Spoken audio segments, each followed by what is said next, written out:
Welcome to today's episode of Rich, Simple, Human. This episode is particularly exciting because I sat down with Andrea Green, founder of Remedē Health, live in London in the beautiful Voxpod studios. We had an amazing conversation about all things medical concierge, AI and community building. We also had a brilliant time meeting face to face, having coffee and hanging out. It was really, truly an exciting experience. If you are interested in the world of health tech, if you are interested in medical concierge, if you have any interest in how health and well-being is progressing with AI and also the global view of healthcare, please do listen in. Andrea has gathered together the most incredible selection of global experts, both holistic and medical, and she offers her clients the kind of support that money really can't normally buy. I also talked to Andrea about the way that diagnostics means we need to be guided through the process without creating masses of anxiety when we're diagnosing things that perhaps trigger us. We also talk about the importance of community and trust. Who can you really trust when you're going out and paying for medical care? It's a really interesting conversation. I'm sure you're going to enjoy it. And most people, if you're an entrepreneur, a leader, or involved in the medical field, will enjoy it. And if you've got a body attached to your head, you'll also be interested in hearing about how things are progressing when you do need support or treatment. I'm very pro health creation and looking at our bodies in a way that we look at the healthy parts as well as the parts that perhaps aren't doing so well. So please listen in. If you'd like to talk about how sophrology can help, especially with chronic pain, disease management and general well-being and anxiety, I'd love to talk to you. Andrea is there to support anybody who's in need of some support, and she really does have access to some of the most exciting practitioners out there on the planet. And of course, if you'd like to join Remedē Health, please get in touch. Here is to a medical futurist future, being part of an incredible community, and I really hope you enjoy our energy and our conversation because we really did have a great time talking. Hello and welcome to Rich, Simple, Human. Today, I'm super excited that we're sitting down together, Andrea, to talk all things Remedē Health and medical concierge. So welcome to the show.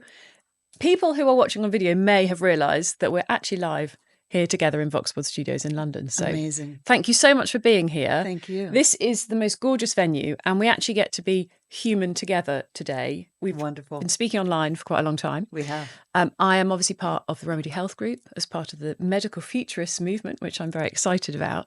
And we get to be together because community and human contact is so important. And I know you're in the same space as I am. Yes. About loving these connections and loving the ability to be very to be exciting here. indeed. It's amazing. It's absolutely amazing. So I have already had a wonderful experience with Remedē Health as a practitioner, as a sophrologist. I'm really enjoying being part of the community and also seeing how people's health issues or concerns, problems can be solved by coming together as a community and also being given expert support. Yeah. Can you start by just telling me a little bit about your vision for Remedē Health? Sure, yeah. Well, thank you. Thank you for giving me the space, to do this today. So I'm also very excited. So it's a great honor to be here. So thank you. A little bit about Remedē Health. So originally it started in New York. I'm a dual citizen, an American living in the United Kingdom, London to be exact. And this is where we are. Our flag is firmly planted here, and we are a medical health and wellness concierge service. And what that means and what it looks like is that we help people find healthcare solutions. And everybody always says, well, what do you specialize in? And I always like to say I specialize in my clients, and everybody is different, and every health journey looks different. So it always keeps things fresh. But we basically will go out and we'll do a logistical search for our clients around the situation, and then come back with some results that would help them. Mm-hmm. And then we either finish there or we go ahead with the concierge side of it and we walk through the journey with them. And this is a global offering, and you've currently selected and collected a community that spans an enormous part of the globe. Can you Yes. just tell us a little bit about A, how it's happened, Sure. and B, how that can be so helpful to people? Of course. Well, as a global community, I mean, the options are great. And sometimes some things can happen in some countries where they cannot happen in others. And as humans, we have a right to our health and however what we choose to do with it and how to take care of it. How did it start? Well, the seed was planted in New York City with medical tourism, and it was very much about outsourcing healthcare in the States. And then, of course, the pivot came with myself in 2020 because of the pandemic, and I came home to the United Kingdom to be with my family. And of course, the business model had changed because we were so dependent on travel, which was, of course, taken away from us in 2020. So the model had crashed. But now it's stronger and better. And if there is, God forbid, another pandemic such as that, then we would thrive rather than crash. We live in a really fast-paced world, especially post-COVID, and I'm interested to always look globally at what health solutions are there, both preventative, health optimization, but also curative solutions. And it really does depend on where you are in the world. I'm very lucky to be involved in the field of sophrology, incredibly well known, obviously in France, Switzerland, and Spain, available on prescription, almost unheard of in most parts of the English-speaking world. And the same goes for many other medical solutions. So being able to bring together a selection of practitioners in such a way really is incredibly unique. Yes. Not only global, but also you cover the holistic and the clinical side, which is quite a unique mix. It is.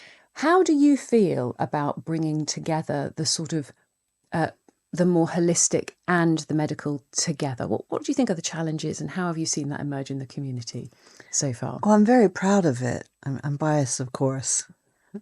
Very proud of Remedē Health, and it's a great space and the group that we're in, and we all help one another, as you've seen, when it comes to finding answers for people, and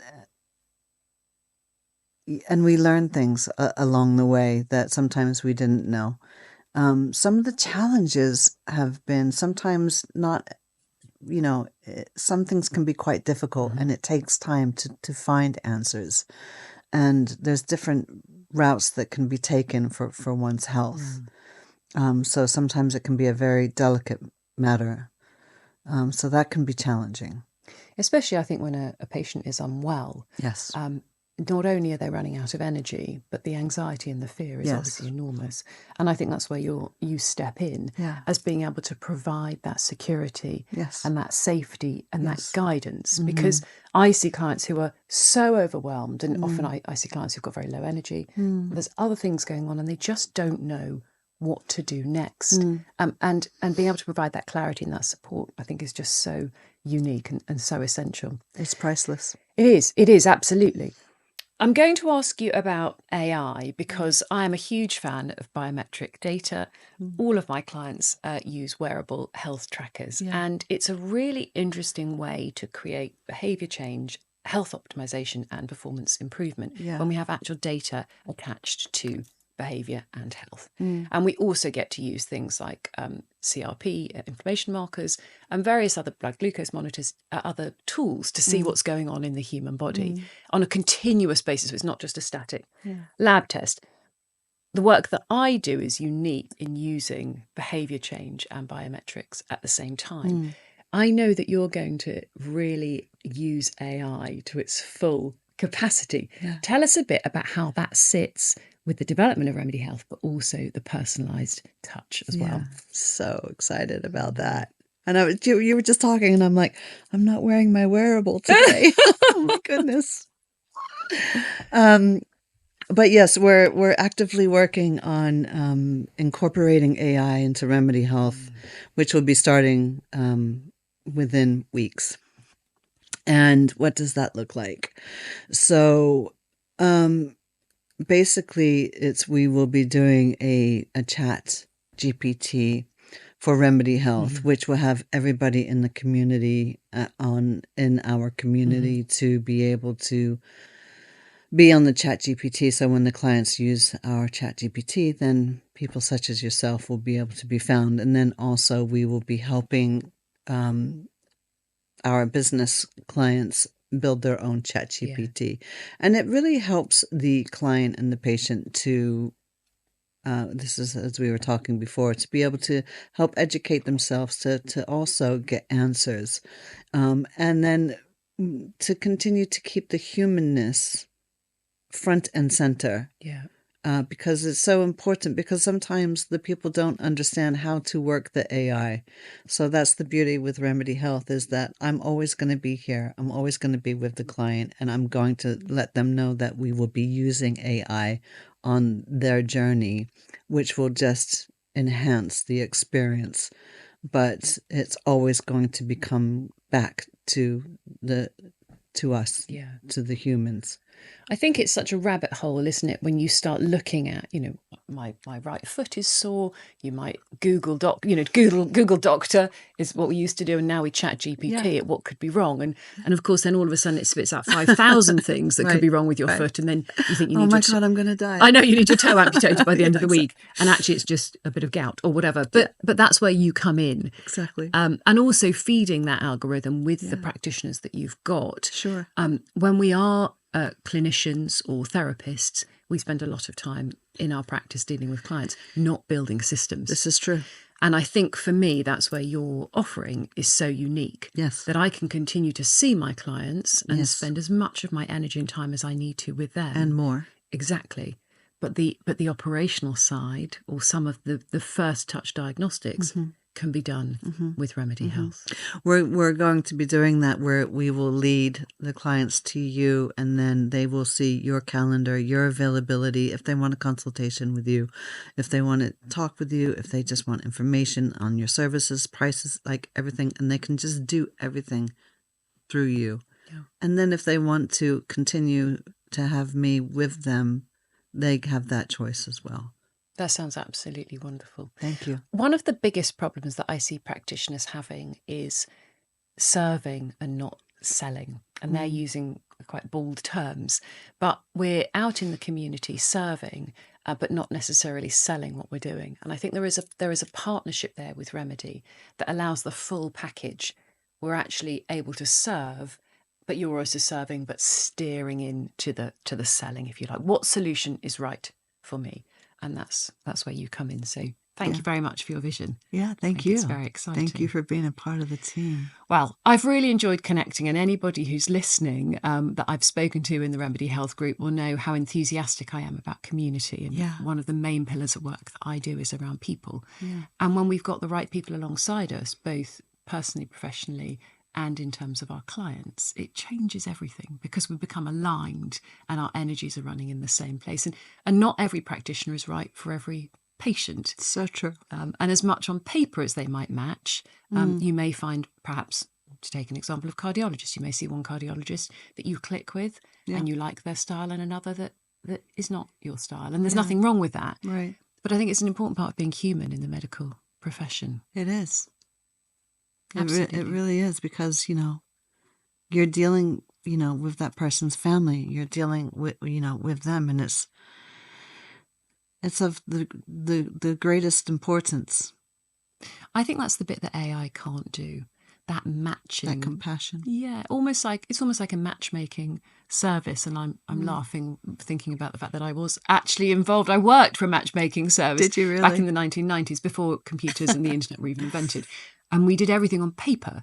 But the bit that AI will never do is say, do you know what, you need a specialist for this, but this person is more aligned with the way that you are or your family is. Well, never say never. Yeah. Well, because with AGI, artificial general intelligence and the evolution of artificial intelligence right now, and that's the big talk right now about how far do we let AI go, that it can I say read, but that's not the right word, but, understand our emotional intellect, our EQ. Yes. And what was that movie, Lindsay?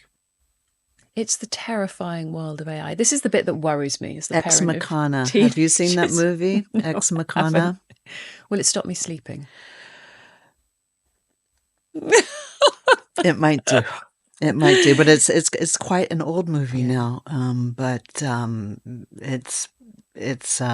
Yes, it's a good movie to watch.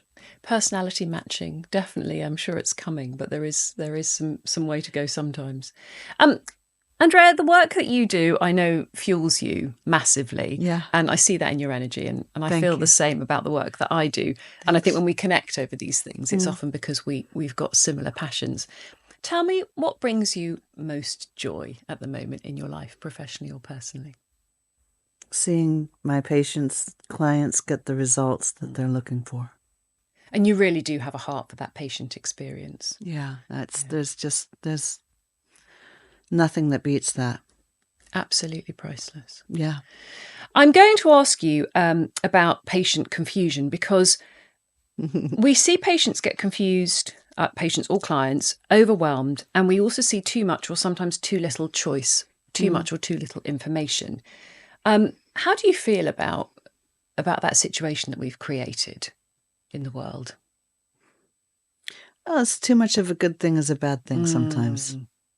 And there's just so many layers to when a person is walking through a health situation that we need to think about, that, and it's exhausting to the patient. So, again, I bring it back to me, and we spoke about this earlier as well.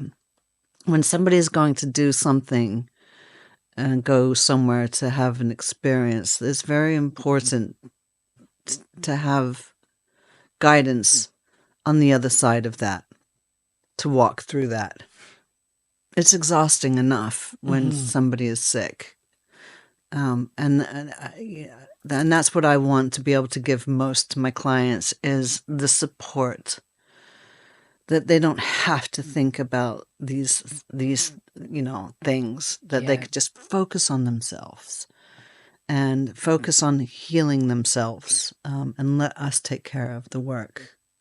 I think that's such a valuable point, because healing isn't just physical, it's mental, emotional and spiritual 100%. as well. And when a lot of time is being taken up in the organisation, the planning, the consultations of what's going on for a person. The frustration. Yeah, it NHS, multiple times on the phone. Absolutely. Waiting, hang-ups, wrong, la la da da da da. Cancellations, last-minute cancellations, It's so tiring for people. And that's the energy that they really exhausting. need for healing.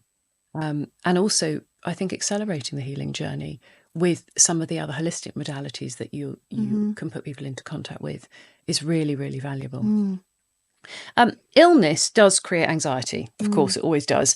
Ultimately, because most of us are quite afraid of death, unfortunately. What do you think about the role of mindset in both recovery and preventative health? I think it's everything. The mind and heart.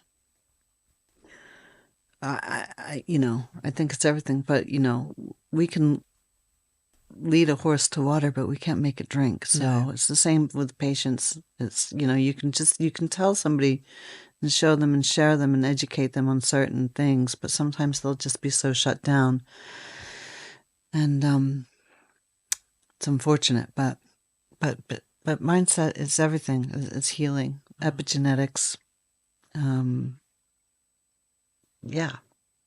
Absolutely. I find the conversations around epigenetics and the triggering of illness due to subconscious thoughts, feelings, and emotions a fascinating area. But the science is still fragmented in terms of proving the fact that we can turn on and turn off these gene expressions that then cause illness. Have you seen anything out there in your travels? Because I know you've been traveling globally recently. around the field of gene expression, or anything that's particularly interesting that's coming up? Wow, it's such a great question. I'm very interested in Dr. Joe Dispenza. Yeah, and I follow his work a lot.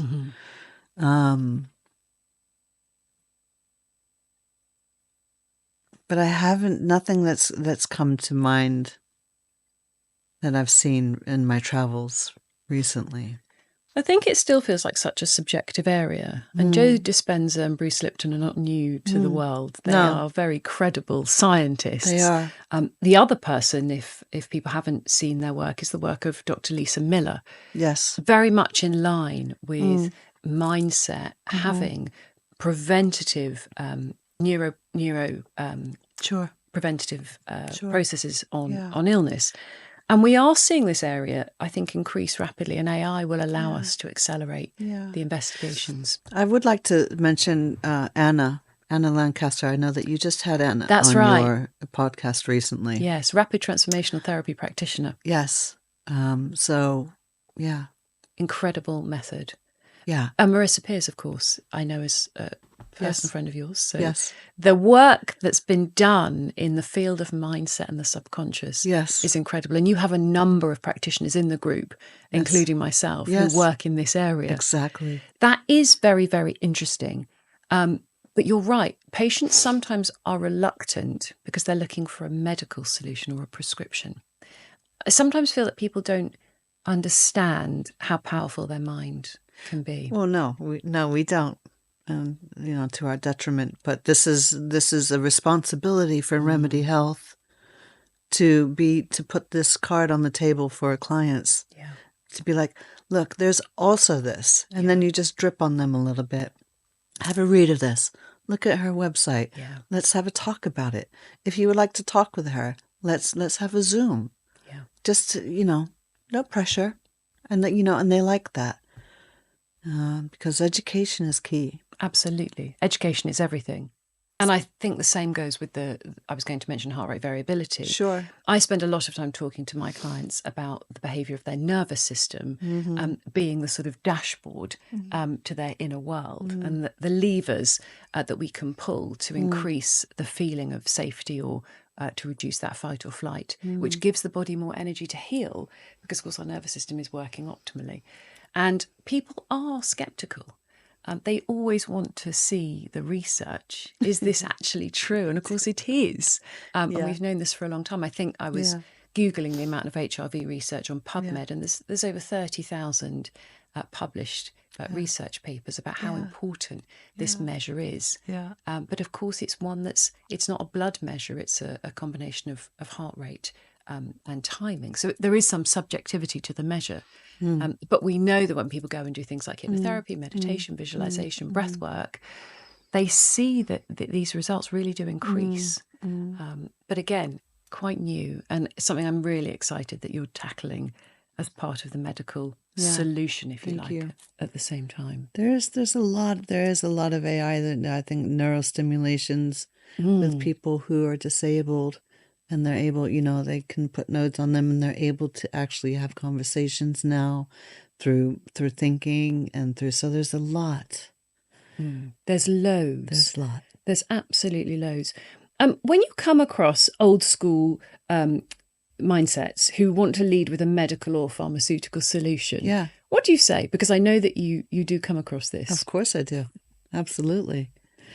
I don't tell clients how to get better. I put options and pathways for them to choose, and it's whatever that they choose. If they want to do that route, then we'll go that way. Absolutely. I might be gritting my teeth the whole way, but it's none of my business how they lead that, how they choose to lead their health. I think with your energy, though, and your ability to encourage people, when you are talking to people about the best solution for them, they can feel, of course, the fact that you've got a lot of experience in that area. And although you might be gritting your teeth and willing and praying that they might do both mind and body, I think that's where that encouragement really can happen. I'm so glad that you brought that up, because it really is.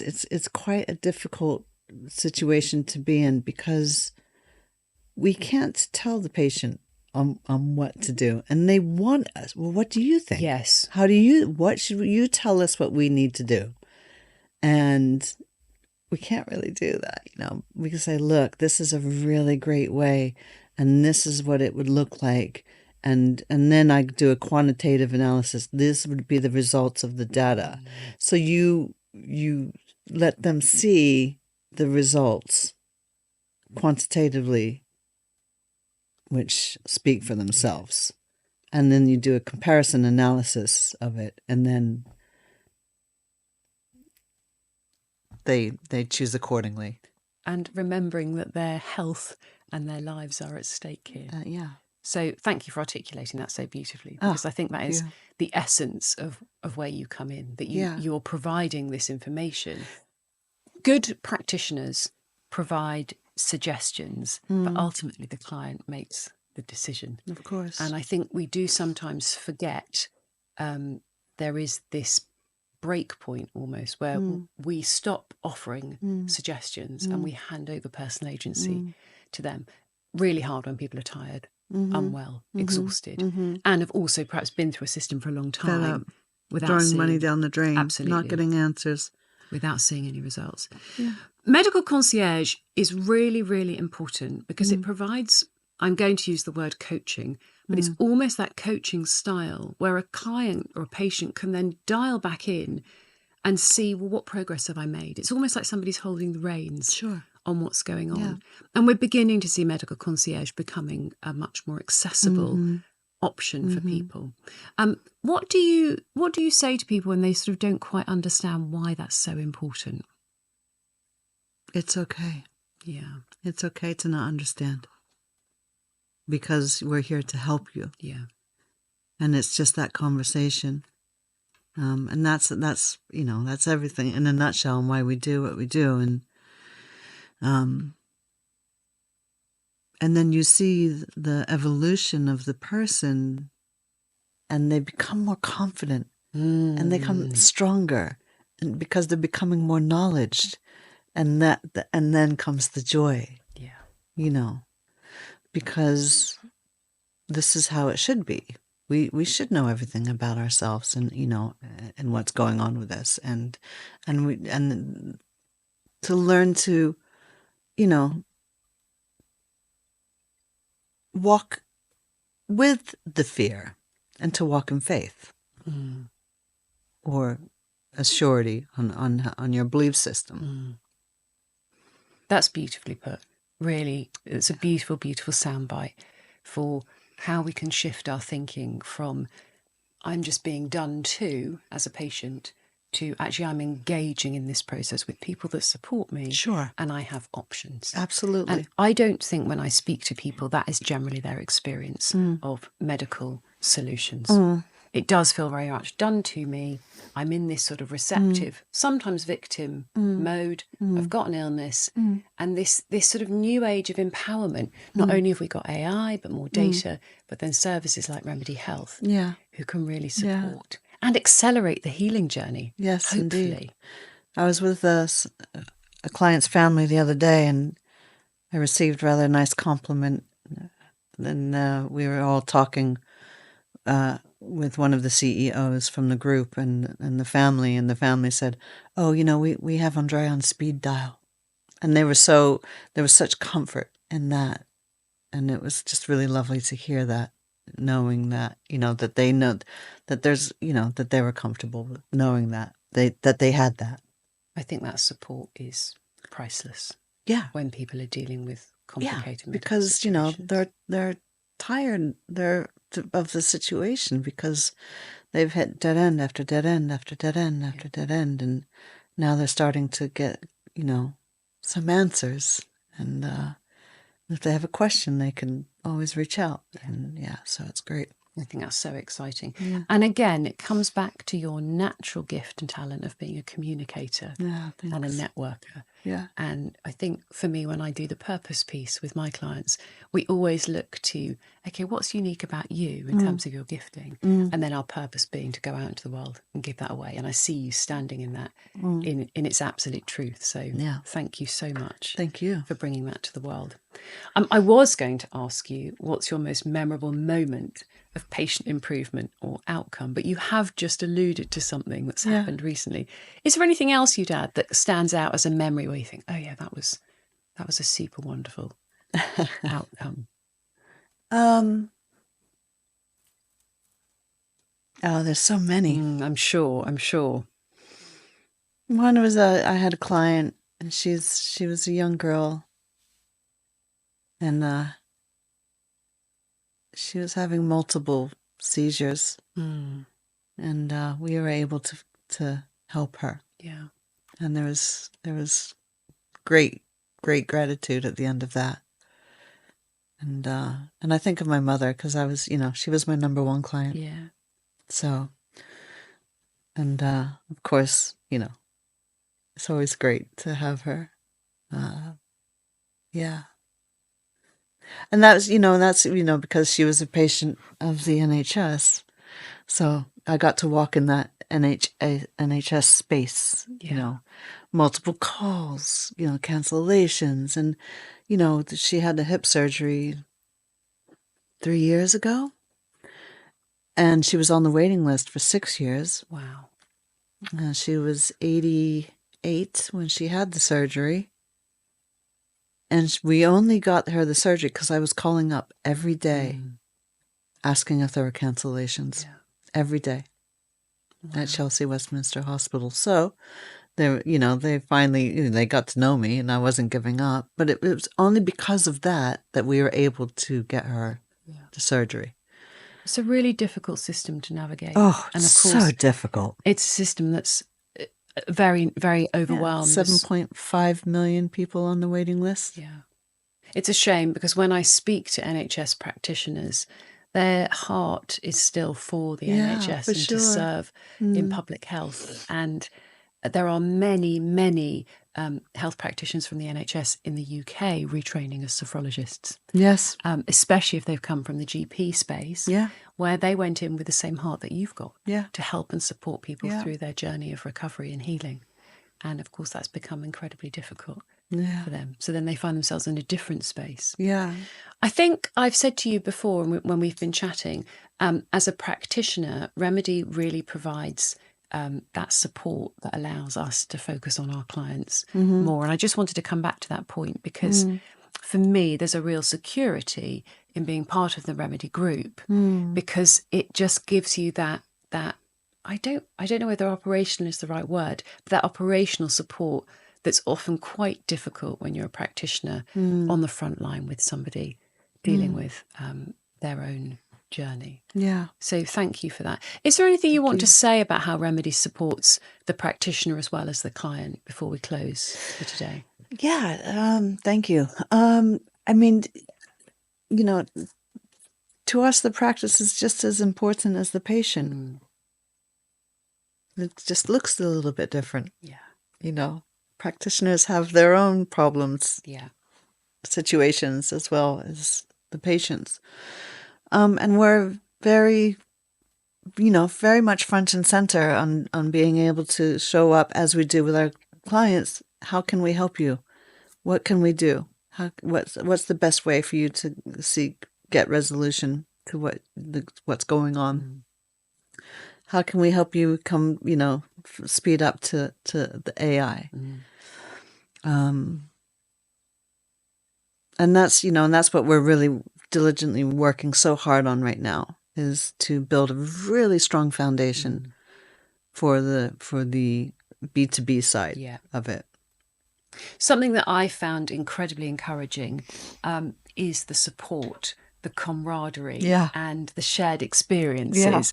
And we recently had a webinar where we heard from one of your medical doctors, in fact, a hospital director. Yeah, the CEO. That's yeah, right. David Bouchard. And he was able to share with us some of the, I don't want to say quick wins, but some of the things he's done in his lifetime of experience. What an incredible gentleman. Absolutely. That really got me thinking about the way that I can change my own behaviour and the way I operate to get better results. And I think that's part of the magic of Remedē, that you come alongside other practitioners from different areas of the world, from totally different disciplines, but you still get to learn from each other. Yes. And also bringing challenges. Okay, so how do we spend more time with our clients and less time on the nuts and bolts of our business, for example? Or I've got this particular challenge with staffing, what do I do about it? And that's not something that I've seen happening quite so widely in the medical field ever before. Yeah, so thank you for that. Well done. Thank you. On your travels recently, because I get to see where you are and where you're going, and I think, it looks very glamorous, but I know it's incredibly exhausting. Yeah. Have you seen anything else in terms of innovation or trends that's coming? That you've thought, wow, that's interesting, or would you be even prepared to see some of the wild and wonderful things you might have seen? Yeah, so, in January, I was in Dubai for Arab Health, and there's a lot of AI innovations there.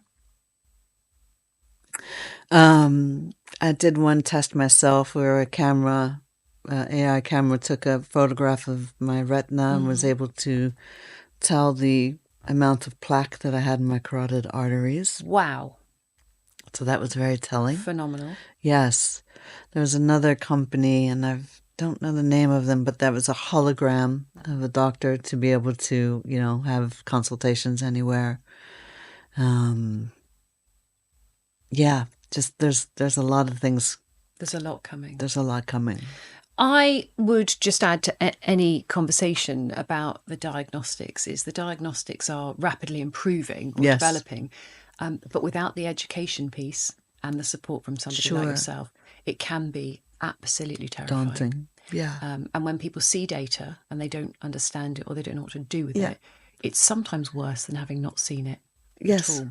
Exactly. I do wonder when we'll get to the point where we actually think we're being over-diagnosed. I don't think we're there yet. And also there's a big disparity between where you are and who you are in terms of what diagnostics you're able to access. Right. Have you got any thoughts on time frame? When we get to the point where we think enough is enough and we just go back into our caves and don't have any of this diagnostic work done? Oblivion is bliss. Of course. No, I don't.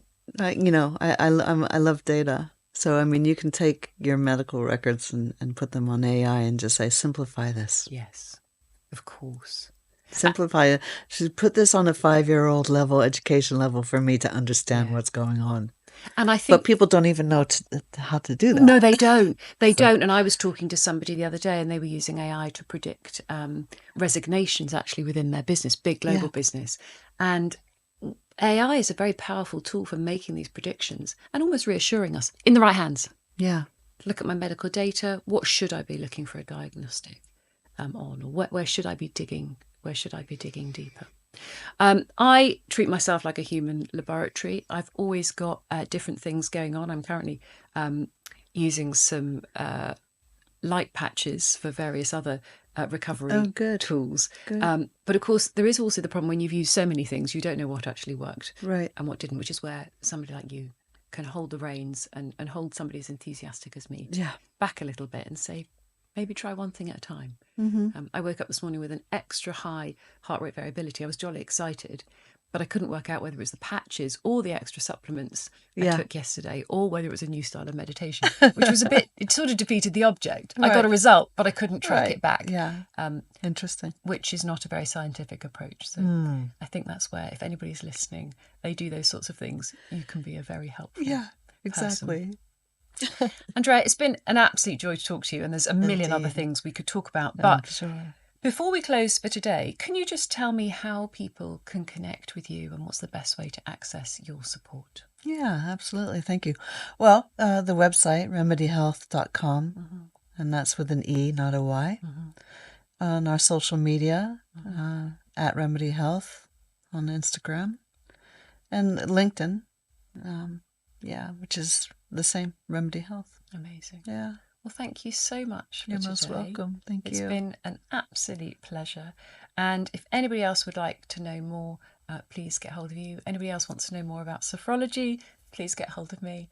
And we look forward to everybody exploring their own health journey with a renewed sense of enthusiasm. Indeed. And thank you for having me. It's been a really great joy. Lovely to be together. Yeah. Thank you very much. Thank you.